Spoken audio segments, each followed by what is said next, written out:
नमस्कार, बहुत स्वागत है आपका INS 24/7 में। मैं हूं आपके साथ नदीम अहमद। वक्त हो चला है आपका शहर आपकी खबर का। तो चलिए बुलेटिन की शुरुआत करते हैं। कांग्रेस में एक बार फिर लेटर बम फुटा है। प्रदेश कांग्रेस कमेटी के सचिव निवेदिता चटर्जी ने अपने पद से इस्तीफा देकर PCC अध्यक्ष दीपक बैज पर गंभीर आरोप लगाए हैं। निवेदिता ने कहा कि वर्षों तक पार्टी की सेवा के बावजूद उनकी लगातार उपेक्षा की गई। उन्होंने आरोप लगाया कि उनके सामने दीपक बैज ब्लॉक अध्यक्ष, विधायक, सांसद और प्रदेश अध्यक्ष बनते गए, जबकि वो 11 साल से अब तक सचिव ही रहीं। बुरे समय में पार्टी पदाधिकारियों ने उनका साथ नहीं दिया।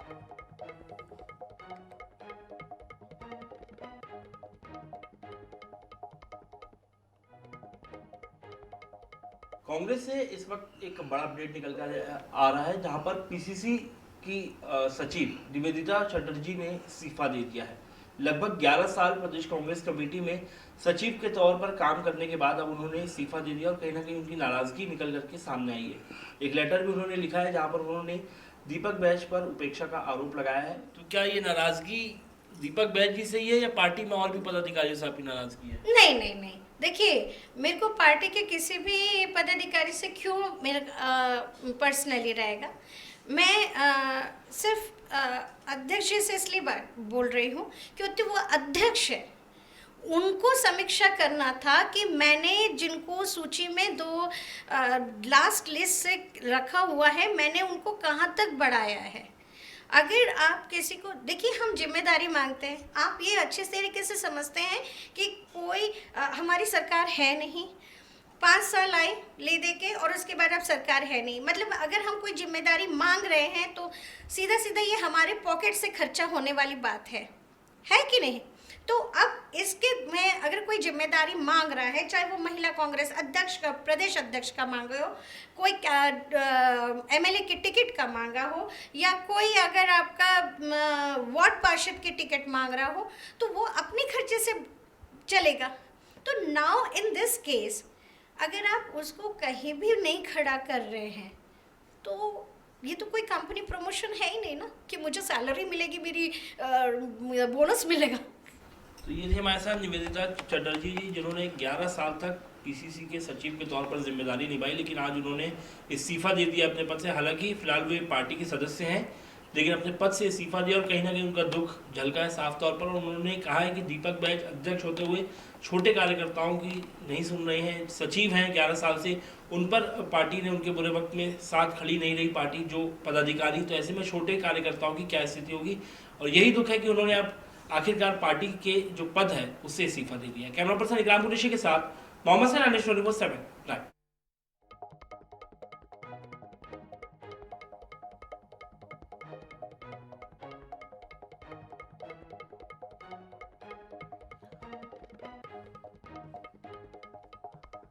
बलौदाबाजार के कसडोल थाना क्षेत्र में स्कूली छात्रों की स्टंटबाजी का सिलसिला थमने का नाम नहीं ले रहा है।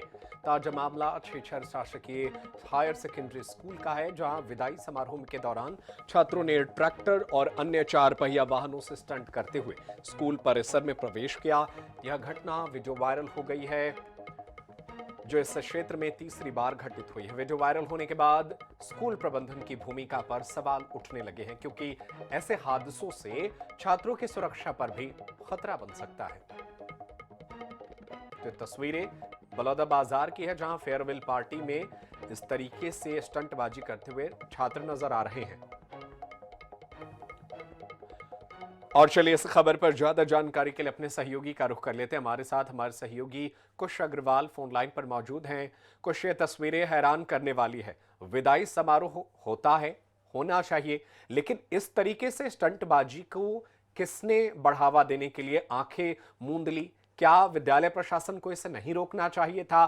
और अब क्या कुछ कार्रवाई हो रही है? जी बता दो कि बलौदाबाजार जिले के कसडोल थाना क्षेत्र का मामला है। ये जो घटना है, इस जो पूरे हफ्ते की तीसरी घटना है, लगातार जो है इस हफ्ते की तीसरी घटना है। 2 और अन्य मामले सामने आए थे इसी प्रकार की, जो स्कूली छात्रों के द्वारा यह जो फेयरवेल पार्टी में स्टंटबाजी की गई थी। उसमें एक कटगी का मामला आया था, जिसमें जो कसडोल पुलिस ने 26 लोगों को उसमें गिरफ्तार किया था, जिसमें से 10 के खिलाफ जो है प्रतिबंधात्मक कार्रवाई की गई थी। और जिसमें 4 जो मोटरसाइकिल एवं जो 4 पहिया वाहन है उनके खिलाफ भी जो अदालत में कोर्ट में जुर्माना लगाया गया था लगभग 32,000 रुपए का। तो ये कहीं ना कहीं जो इसके बावजूद भी स्थिति सुधरती नहीं नजर आ रही है। और जो छात्रों की जो मानसिकता है, जो अपने जो भौकाल दिखाना, जो जेन-जी जनरेशन जो आजकल कहा जाता है, तो ऐसी छात्रों की मानसिकता के कारण ही जो है स्कूल प्रबंधन भी जो इसमें आंखें मूंदे बैठा, तो कहीं न कहीं लापरवाही प्रशासनिक और स्कूल प्रबंधन की लापरवाही सामने आ रही है। बहुत शुक्रिया खुश अग्रवाल, तमाम जानकारी के लिए। आप नजर बनाए रखिएगा, आगे भी आपसे जानकारी हासिल करते रहेंगे।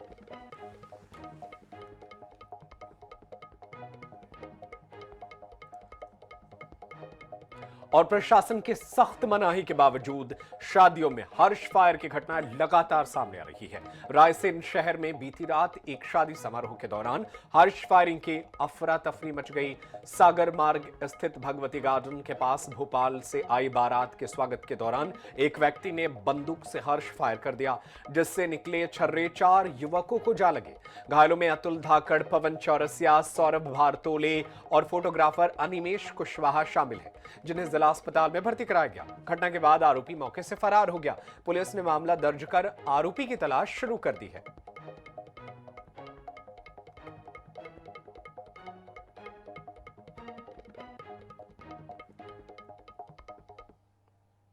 एक्चुअली क्या है, हम लोग मेरे साले की शादी थी। क्या नाम था उनका? मोहित जाटो हाँ, मेरे साला है। तो उसकी शादी में हम लोग आए हुए थे। अचानक सभी सत्संगों के हम लोग मंडप के सामने सब पहुंच गए थे, तो पटाखे वटाखे सब हो रहे थे। तो साथ में मैं तो था नहीं, लेकिन मैंने इन लोगों ने गोली चला दी। एक हवाई फायर हुआ था और दूसरा फायर शायद नीचे हो गया था।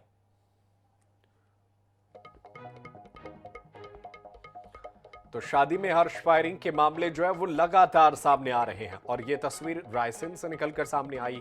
घटना के बाद आरोपी तो मौके से फरार हो गया, लेकिन इसमें 4 लोग जो है वो घायल हो गए। घायलों को आनन फानन में अस्पताल पहुंचाया गया, जहां उनका इलाज चल रहा है। तो प्रतिबंध है हर्ष फायरिंग पर, कानून व्यवस्था के नाम पर प्रतिबंध है, लेकिन इसके बावजूद भी रुक नहीं रहा है। लोग जो है कानून का लोगों में डर नहीं रहा।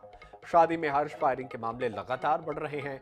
कई मामले ऐसे आते हैं जिसमें जान भी जाती है, लेकिन यहां 4 लोग घायल हो गए। ऐसे में बड़ा सवाल यह है कि आखिर कानून व्यवस्था को और सुदृढ़ करने की जरूरत है क्या? हर्ष फायरिंग रोकने के लिए क्या कोई और नए तरीके अपनाने पड़ेंगे पुलिस प्रशासन को, ताकि शादियों में इसे रोका जा सके? और वो कौन से तरीके होंगे जिससे ये रुके, क्योंकि कई बार हर्ष फायरिंग जानलेवा साबित हो जाती है।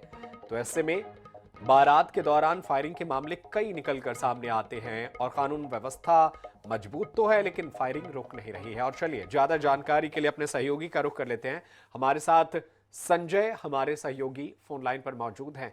संजय, क्या कुछ जानकारी निकल कर आ रही है? हर्ष फायरिंग में 4 लोग तो घायल हुए हैं, लेकिन इसे रोका कैसे जाए? पुलिस प्रशासन क्या कह रहा है इस पर? देखिए, मैं आपको एक चीज बता दूं। जब कल ये जैसी घटना घटी है तो रायसेन पुलिस समस्या ये है कि पहले भी घटनाएं घटी हैं जिसमें हर्ष फायरिंग के चलते लोगों की मौतें हुई हैं। कानून भी बनाए गए हैं, सरकार के सख्त आदेश हैं कि किसी हर्ष फायरिंग करता है उसका वीडियो या तो कार्रवाई होगी। लेकिन मुझे लगता नहीं है कि जिस तरीके से कानून बनाया गया है इसको सख्ती से पालन कराया जा रहा है। अगर पालन कराया जाता तो शायद ये घटना जो कल घटी है वो घटना नहीं होती, क्योंकि 4 लोगों की जिंदगी पे बनाई थी, उसमें 2 लोग अभी भी गंभीर रूप से घायल हैं जिनको हमीदिया हॉस्पिटल भोपाल भेजा गया है। तो इससे स्पष्ट साबित होता है कि पुलिस कार्यप्रणाली हो, शासन के प्रतिबंधात्मक आदेश हो, सबकी सब धज्जियां उड़ाई जा रही हैं और लोगों में हर्ष फायरिंग को लेकर के कोई भी डर नहीं है कि हमारे ऊपर कोई कार्रवाई हो सकती है या फिर पुलिस प्रशासन हमारे ऊपर कोई एक्शन ले सकता है। जी, बहुत शुक्रिया संजय चौहान, तमाम जानकारी के लिए। आप नजरें बनाए रखिएगा, आगे भी आपसे जानकारी हासिल करते रहेंगे। तो ये तस्वीरें आप तक पहुंचा रहे हैं, सीसीटीवी तस्वीर है हर्ष फायरिंग का पूरा मामला। इसके बाद से अब पुलिस जो है मामला दर्ज कर आरोपी की तलाश में जुट गई है।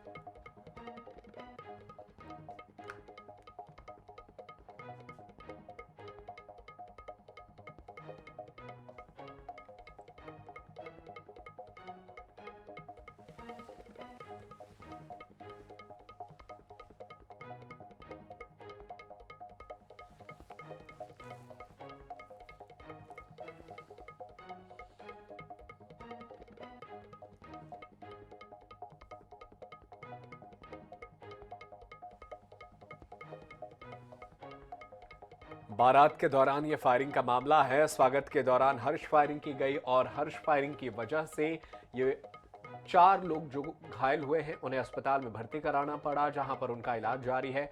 सवाल यह है कि हर्ष फायरिंग के मामले जो हैं लगातार बढ़ रहे हैं, इसे कैसे रोका जाएगा? पुलिस प्रशासन के लिए बड़ी चुनौती है क्योंकि शादियों का सीजन आ चुका है और हर्ष फायरिंग के मामले जो हैं वो लगातार सामने आते हैं। कई हर्ष फायरिंग में लोगों की जान जाने के भी मामले आ चुके हैं। देखना होगा कि पुलिस प्रशासन इसे रोकने के लिए क्या कुछ करता है। ये तस्वीरें रायसेन की आप तक पहुंचा रहे, जहां पर शादी समारोह में हर्ष फायरिंग का पूरा मामला है और हर्ष फायरिंग में 4 लोग घायल हुए। घायलों को आनन फानन में अस्पताल पहुंचाया गया।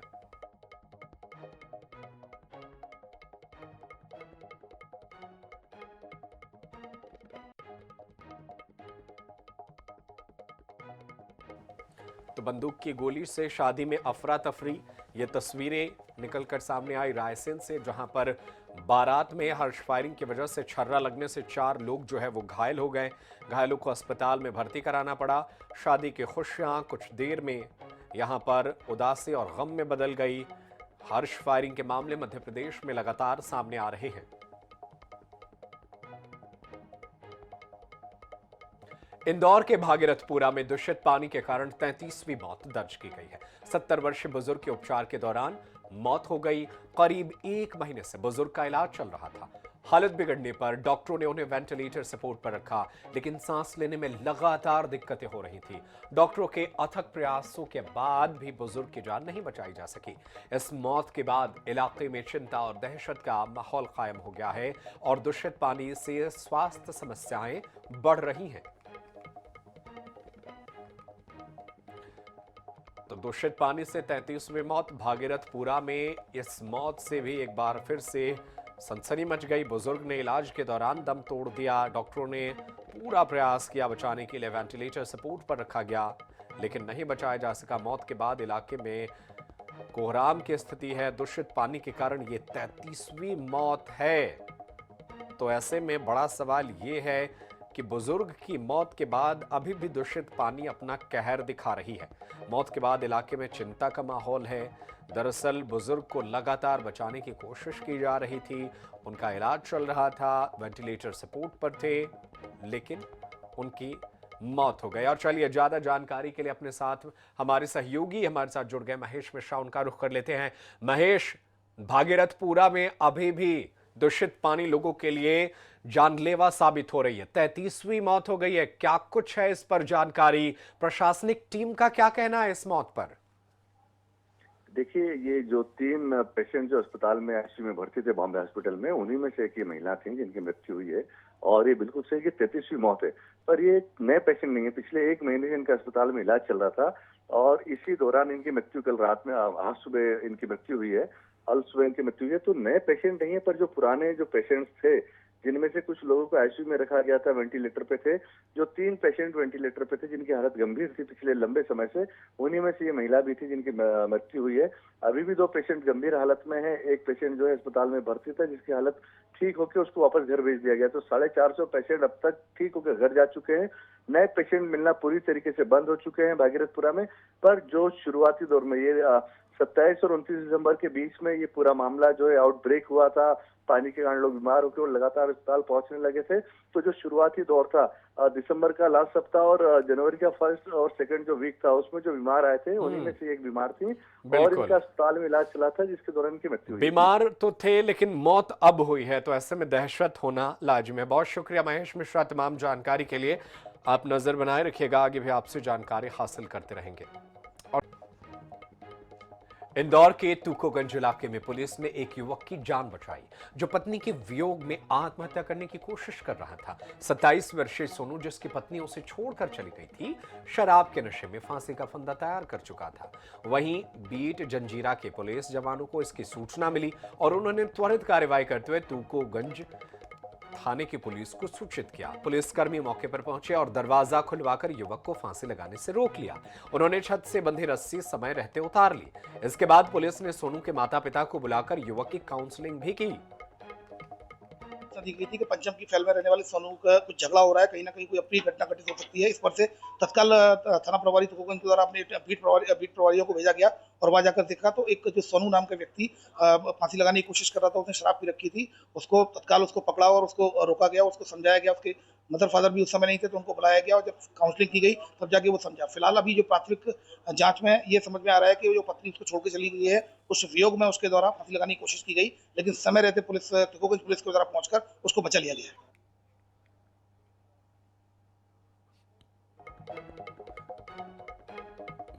तो पुलिस की तत्परता की वजह से एक युवक की जान बच गई है। दरअसल युवक जो है पत्नी की वियोग में मौत को गले लगाने के लिए पूरी तैयारी कर चुका था और देखिए दीवार पर उसने सुसाइड नोट भी लिख दिया था और मरने को तैयार था, गले में फंदा भी लगा चुका था।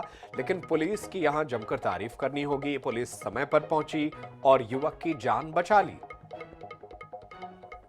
दरअसल पत्नी की वियोग में आत्महत्या की कोशिश कर रहा था। और चलिए ज्यादा जानकारी के लिए अपने सहयोगी का रुख कर लेते हैं। हमारे साथ फोनलाइन पर महेश मिश्रा बने हुए हैं। महेश, क्या है पूरा मामला? आखिर पत्नी का इतना वियोग हो गया कि एक युवक मरने लगा और यहां तारीफ करनी होगी पुलिस की, समय पर पहुंची। देखिए, ये जो युवक है इसका किसी विवाद को लेकर इसकी पत्नी इसको छोड़कर चली गई थी, अपने मायके चली गई थी और लंबे समय से अपनी पत्नी को वापस घर लाना चाह रहा था। पति पत्नी के बीच का विवाद जो है वो एक लंबे गैप में बदल गया और इसी दौरान ये डिप्रेशन में आ गया। ये बताया जा रहा था कि बीते कुछ समय से ये मानसिक इसकी स्थिति ठीक नहीं थी, ये मानसिक रूप से बहुत परेशान था, पत्नी को घर लाना चाहता था, बच्चों को लाना चाहता था। इसी दौरान अपनी पत्नी से लगातार बात करने की कोशिश कर रहा था और पत्नी ने इससे बात करना बंद कर दिया था, जो जानकारी मिली उसके अनुसार। और पत्नी के बात बंद करने के बाद में इसने आत्महत्या करने की ठानी और दीवार पर पूरी अपने मन की बातें लिखी और मृत्यु के लिए इसने फांसी का फंदा लगाया और आत्महत्या की तैयारी कर चुका था। इसी दौरान जब इसने फंदा लगाया और ये आत्महत्या करने वाला था, चूंकि ये जंजीर वाला चौराहे के पास में ये परिवार रहता है और पास के एक व्यक्ति ने देखा और थाने से बहुत ज्यादा दूर इलाका नहीं था। ये इलाका लगभग थाने से 2 से 2.5 किलोमीटर दूर था और जंजीर वाले चौराहे पे जो तुकोगंज पुलिस है उनका एक स्क्वाड होता है जो पूरे समय वहां पे मौजूद रहता है। उन तक ये बात पहुंची और पुलिस की टीम तत्काल वहां पहुंची। तत्काल पहुंचने के बाद में इसको काउंसलिंग दी गई। काउंसलिंग करके बड़ा ही तरीके से समझा बुझाकर इसको फांसी के बंधे से हटाया और इसकी जान पुलिस ने बताई। बिल्कुल, जान बचाएगी। बहुत शुक्रिया महेश मिश्रा तमाम जानकारी के लिए।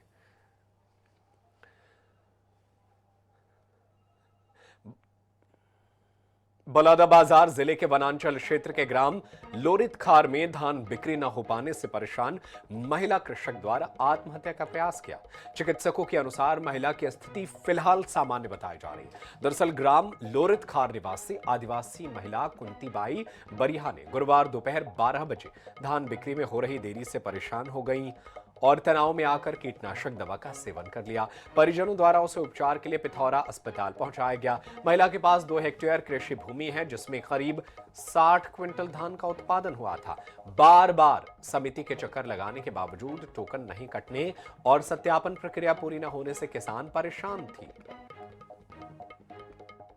घटना ये है कि कुंती बरिया जो किसान है, अभी किसान है, वो मतलब ओकर धान के मतलब टोकन नहीं कटने की वजह से जो है ना वो पॉइजन सेवन कर चुके हैं। अभी ठीक है का ठीक है। और मेन चीज हमारे धान नहीं बिकिस ना और पटवारी का आगे सर तबल नहीं कही सको नाम से और धान नहीं बिकने की के पत्नी है जहर खा दी।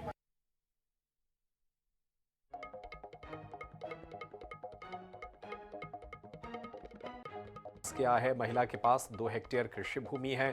धान बिक्री में देरी से उसकी उम्मीद टूट रही थी और इसी वजह से महिला ने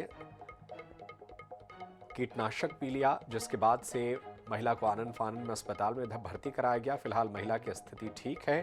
धान बिक्री में हो रही देरी से महिला किसान परेशान थी। तनाव में आकर महिला ने कीटनाशक का सेवन कर लिया।